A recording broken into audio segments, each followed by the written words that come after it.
Bartholomew Buzz Buckthorne had always insisted that keeping bees was a serene, meditative pursuit, all zen humming and gentle wafts of honey-scented air.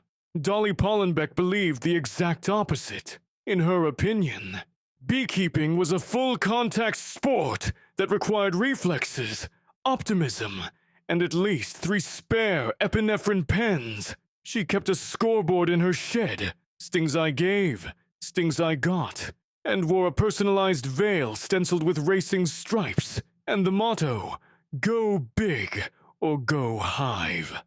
Dolly's competitive streak began in childhood, when she and her brothers had timed one another to see who could run fastest from their grandmother's irritable goose. Years later, while the goose remained undefeated, Dolly discovered opponents her own size, apiarists from the Tri-County Beekeeping League. The league hosted events like most frames harvested blindfolded, rapid-fire wax rendering, and Dolly's specialty, precision waggle interpretation, in which contestants translated the famous bee dance into GPS coordinates for a hidden jar of mead. Dolly's scores were legendary, yet victory ribbons and a pantry full of blue ribbon clover honey eventually felt too tame. Dolly needed a bigger arena and a bigger audience, so she set her sights on matrimony. Not her own, mind you. She had tried dating once, but it turned out conversational pollen counts were irresistible to bees and disastrous for romance. Instead, she envisioned weddings packed with guests whose hearts and wallets might flutter at choreographed bees drawing hearts in midair. Thus, the Bee List was born, a boutique entertainment business specializing in synchronized aerial pollination displays. Nuptial edition. Creating a bee ballet requires a 2-pronged approach: music and bribery. Music matters because bees sense vibration. Bribery matters because they are, at heart, tiny carbohydrate opportunists. Every afternoon, Dolly slid a Bluetooth speaker into the training hive and blasted Flight of the Bumblebee, Can't Help Falling in Love, and an inadvisably up-tempo remix of Ave Maria. Each beat was paired with a scented sugar water mist, vanilla for a right turn, lavender for a left, rose for altitude, and for emergency landings, peppermint, the flavor of nope, as Dolly called it. After 6 sweaty weeks of rehearsal, during which she burned through 12 gallons of sugar syrup and 2 pairs of hip-hop-inspired beekeeping pants, Dolly's troupe, 16 worker bees, and 1 stoic drone named Clive, could form a recognizable heart shape against a blue sky and loop-de-loop through the words, "just married," spelled in biodegradable bubble mix. They were ready. Exactly 14 seconds after Dolly posted, "Book now for 25% off your happily ever after hum." On the internet, the phone rang. On the other end was Felicity Harwood, a bride whose Pinterest board had eaten her personality and was still hungry. Felicity spoke in exclamation points. She wanted a whimsical yet meaningful spectacle. Nothing tacky, nothing too rustic, absolutely no burlap. My mother is allergic to artisanal fabrics, and please make the bees spell our initials in Old English calligraphy if possible. Dolly explained that Old English had complicated ligatures, and that bees, while gifted, lacked thumbs. They agreed on a simpler design: 2 entwined hearts, followed by a curly F and J, Felicity and her fiancé, Julian. Easy. The reception would be held outdoors at Rosegate Manor next Saturday. Dolly circled the date, underlined it, and added tiny doodles of bees wearing top hats for motivation. Phase 1. Client acquisition. Complete. Phase 2. Sabotage. Not Dolly's sabotage, of course. Enter Nigel Nectar, her longtime rival and reigning champion of the Tri-County Honey Cup. Nigel embodied everything Dolly despised: immaculate white coveralls, artisanal beard oil, and a condescending grin that implied he had single-handedly discovered bees. When Nigel heard rumors about Dolly's wedding stunts, he looked up Rosegate Manor and clucked his tongue. Bees at a wedding. Dangerous, he told anyone who'd listen. Then he loaded 3 boxes of chemical-smelling mock flowers into his van, muttering, "Let's see how harmonious her hive is after a whiff of this." Dolly suspected foul play when Clive the drone started drunkenly headbutting the queen's cell. Ordinarily, Clive was all stoic buzz and no fuss, but now he flew lopsided figure eights, the insect equivalent of karaoke at 3 a.m. Dolly cracked open the hive, sniffed, and recognized the reek of Nigel's queen teas, a synthetic pheromone designed to confuse colonies into thinking there were multiple queens. That trick might unsettle amateurs, but Dolly was a woman who once tranquilized a swarm long enough to knit tiny striped leg warmers for them. She mixed up a counter spritz of chamomile and honeydew and did an impromptu guided meditation. Listen to my voice, little ladies. You have one queen. Her name is Beyoncé, and she will not tolerate drama. The bees settled. Clive belched once and passed out on a frame of pollen. Wedding day dawned bright, breezy, and perilously pollen-heavy. Dolly arrived at Rosegate Manor in her bee-mobile, a rusty hatchback with cartoon bees welded to the hood.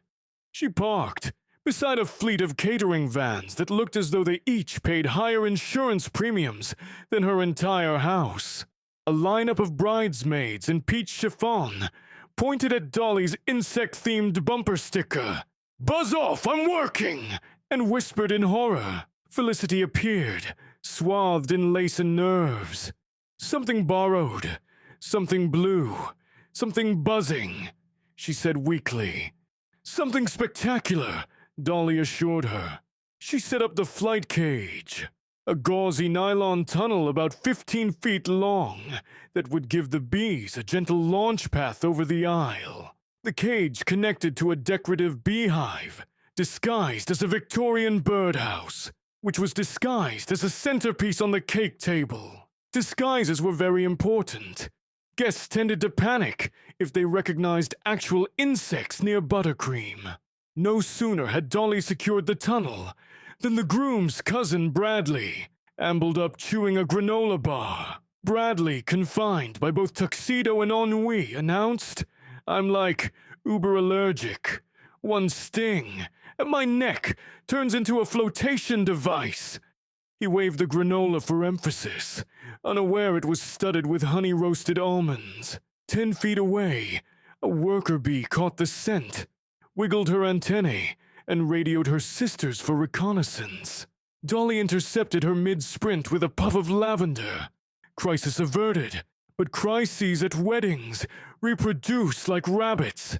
The florist arrived late, discovered her arrangements had been placed next to the flight tunnel, and started shaking cans of extra-strength rose air freshener directly into the launch zone.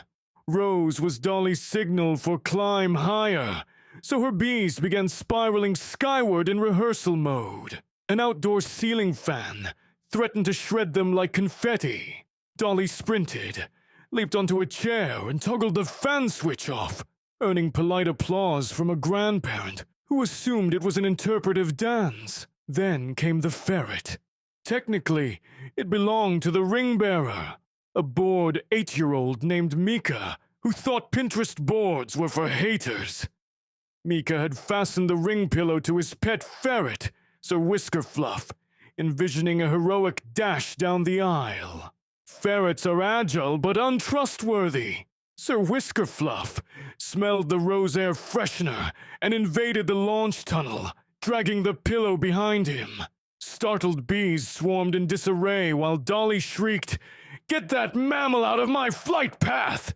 Felicity threatened to faint. Bradley dusted off his epinephrine pen. Dolly grabbed a handheld smoker, pumped out soothing pine haze, and cooed, "Focus, ladies. Think of the choreo." Behind the chaos, Nigel Nectar loitered in a rented tux, pretending to be a second cousin from the syrup side of the family. He held a champagne flute and a tiny remote control. His plan involved an ultrasonic frequency designed to sound like a wasp attack. One push, and Dolly's bees would break formation, ruining the display and humiliating her in front of prospective clients. Nigel's grin widened. The ceremony commenced. A string quartet began. Air on the G string, which Dolly disliked, but her bees tolerated. The officiant, Reverend Marjorie, invited everyone to witness the sacred union of Felicity and Julian, who met during a silent yoga retreat and have been talking ever since. Dolly crouched beside the launch tunnel, counting beats. At bar 8, she misted vanilla. Right turn. Bar 10, lavender. Left turn. Her bees knew the drill. They emerged as planned, a glittering plume of gold and black, wings thrumming like 1,000 miniature cellos. Guests gasped, phones shot skyward. The bees traced a perfect sweeping curve toward the altar. Nigel pressed his remote. To an untrained ear, the ultrasonic pulse was inaudible. To a bee, it was the insect equivalent of a fire alarm strapped to a jackhammer. Half the troop wobbled. Clive ricocheted off a bridesmaid's updo. Reverend Marjorie ducked. Felicity mouthed, "Not burlap. Not bees. Why me?" Dolly's reflexes kicked in. She yanked a plastic kazoo from her pocket, emergency equipment from her early experiments with kazoo-guided pollination, and blew 3 sharp notes. The sound vibrated just enough to override Nigel's tone, signaling the bees to flock back to her. Most obeyed. Unfortunately, 5 rebels dive-bombed Sir Whiskerfluff, who had taken refuge below the cake table. The priest paused, uncertain whether the Book of Common Prayer addressed ferret-based interruptions. Dolly abandoned the kazoo for her last resort. The peppermint missed. Normally she saved peppermint for emergencies because bees loathed it, but a controlled repulsion was better than a stinging frenzy in front of 180 guests and 2 drone-piloting videographers. She sprayed. The bees recoiled, formed a wheeling cloud, and, miracle of miracles, regrouped into the alternate routine Dolly had taught them for precisely such hiccups: hearts, hugs, and honeycomb. A simplified sequence that required fewer performers. They looped twice above the bride's head, spelled F and J, block letters, not calligraphy, and then drifted toward the rose arbor where their travel hive awaited. Applause erupted. Julian wiped sweat from his brow. Felicity dabbed what might have been joy or terror tears. Dolly exhaled, half proud, half allergic to her own peppermint haze. Nigel's smile faltered, then fizzled like cheap soda. He shoved the remote into his pocket and retreated toward the parking lot, only to collide with Bartholomew Buzz Buckthorne, who, having heard rumors of Dolly's bee ballet, had come to scope out the competition. Buzz saw the remote, put 2 and 2 together, and tackled Nigel into a hedge of decorative hydrangeas. Hydrangeas harbor earwigs. Nigel squealed. While ushers untangled the earwigged villain, Dolly oversaw the reception performance. The DJ switched to Rimsky-Korsakov's famous Flight. At measure 24, tiny parachutes of biodegradable confetti burst above the dance floor, each piece laced with micro-sugar crystals. The bees, cued by the sweet scent, formed a swirling starburst, hovering exactly 3 feet above the newly married couple while they spun in their first dance. Photographers snapped photos destined to crash social media servers. The allergic cousin Bradley watched from behind a shrub, brandishing his EpiPen like a dagger. He did not need it. Later, guests devoured cake. Dolly's bees sampled leftover frosting. Perfectly polite. No stings reported. Children lined up to peer into the observation hive. Mika offered Sir Whiskerfluff a thawed blueberry as a peace gesture, and the ferret accepted like a tiny furry diplomat. As dusk tinted the sky pink, the bride's mother approached Dolly. Earlier, this woman had threatened to sue if a single bee touched the 8-tier croquembouche. Now she beamed. "My dear, That was enchanting. I haven't felt such joy since my husband finally learned the cha-cha. She pressed a hefty envelope into Dolly's hand. Dolly peeked inside. Her fee plus a bonus, large enough to buy 3 top-of-the-line smokers, or 1 comically small food truck, painted like a honeycomb, seed of a future business expansion. When the last guest wandered off with a scented honey favor, Dolly packed up the tunnel, loaded the hive, and took a victory lap through the garden, humming, "We are the champions," through her veil. On the way out, she spotted Buzz emerging from the hydrangea hedge, brushing leaves off his overalls. He extended Nigel's confiscated remote. "Evidence," he said. "Figured you could melt it into candle wax or something." Dolly pocketed the device. "Thanks, Buzz. How'd you know it was him?" "Easy. He smelled like stale propolis and insecurity. Also, he bragged about inventing bees." They laughed. Dolly hadn't shared a genuine, non-competitive laugh with Buzz since the goose races of childhood. She remembered his Zen mantra, and for a brief moment, she did feel tranquil, until one of her bees landed on his shoulder and delivered a parting sting of sisterly mischief. Buzz winced. Dolly shrugged. "Occupational hazard. I sit with honey." Back at her apiary, Dolly assembled her colony for a debrief. She propped her phone on a smoker and hit record. The footage would double as promo material. "Team, you were phenomenal," she announced. "Special shout out to Clive for not puking during the spiral ascent. Maybe lay off Nigel's pheromone cocktail next time." The bees buzzed appreciatively, or maybe they were just fanning nectar. It was difficult to distinguish applause from air conditioning in bee language. Suddenly, a worker landed on Dolly's notebook and spelled out, in waggle code, a rough translation. "Next routine, disco." Dolly grinned. Disco required mirror balls and possibly tiny sequined capes. "We'll workshop it," she promised. A week later, video of Felicity's wedding went viral. Headlines screamed, "Love is in the air. Watch bees draw hearts at dreamy nuptials." Dolly's inbox exploded with requests. Golden Gate elopement, underwater vow exchange on a glass-bottom boat, bilingual ceremony in which half the bees would waggle in Spanish. She said yes to most. No to the boat. Saltwater and bees mix about as well as Nigel and humility. And maybe to a winter solstice rave because the notion of neon snow bees amused her. Sponsors emerged too. A boutique kombucha brand wanted cross-marketing. Be the buzz in your belly. A tech startup pitched smart hives that monitored dance formations in real time. Dolly considered each offer carefully. She loved gadgets, but worried technology might commodify the art. Also, Clive had strong feelings about corporate sponsorship. Last time he landed on a QR code sticker, he'd stuck there for hours. Meanwhile, Nigel Nectar faced disciplinary hearings with the Tri-County Beekeeping League. Sabotage violated Article 8, Section B. Thou shalt not weaponize frequency modulators against thy neighbor's pollinators. His trophies were placed under review, and his beard oil sponsorship evaporated overnight. On social media, Micronectar-gate trended beneath photos of Nigel's earwig speckled tucks. Dolly's calendar filled until she required an assistant. She placed an ad, wanted.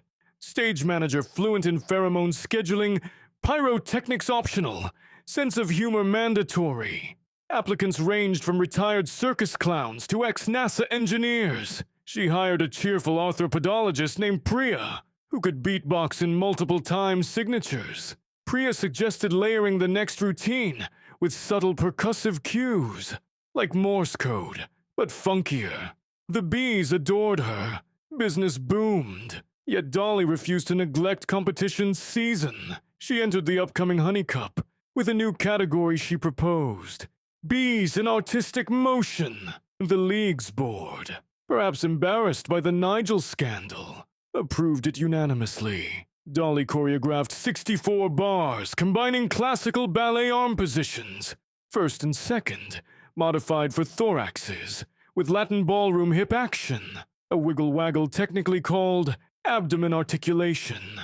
Judges wore protective visors and spent half the routine jotting notes and the other half giggling.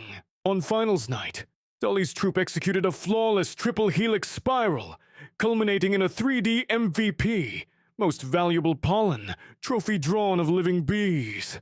She scored 9.8, 9.9, and a 10 from a judge who ripped up the numeric scale and wrote, "Beyond perfection!"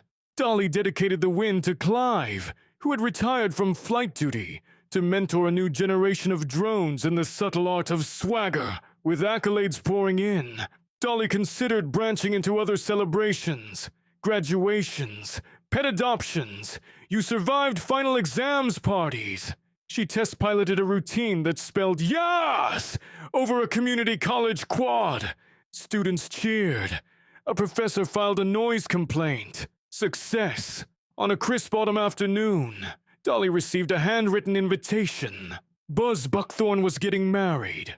Goose Girl Greta, from County Fair days, who famously tamed the undefeated goose with interpretive dance.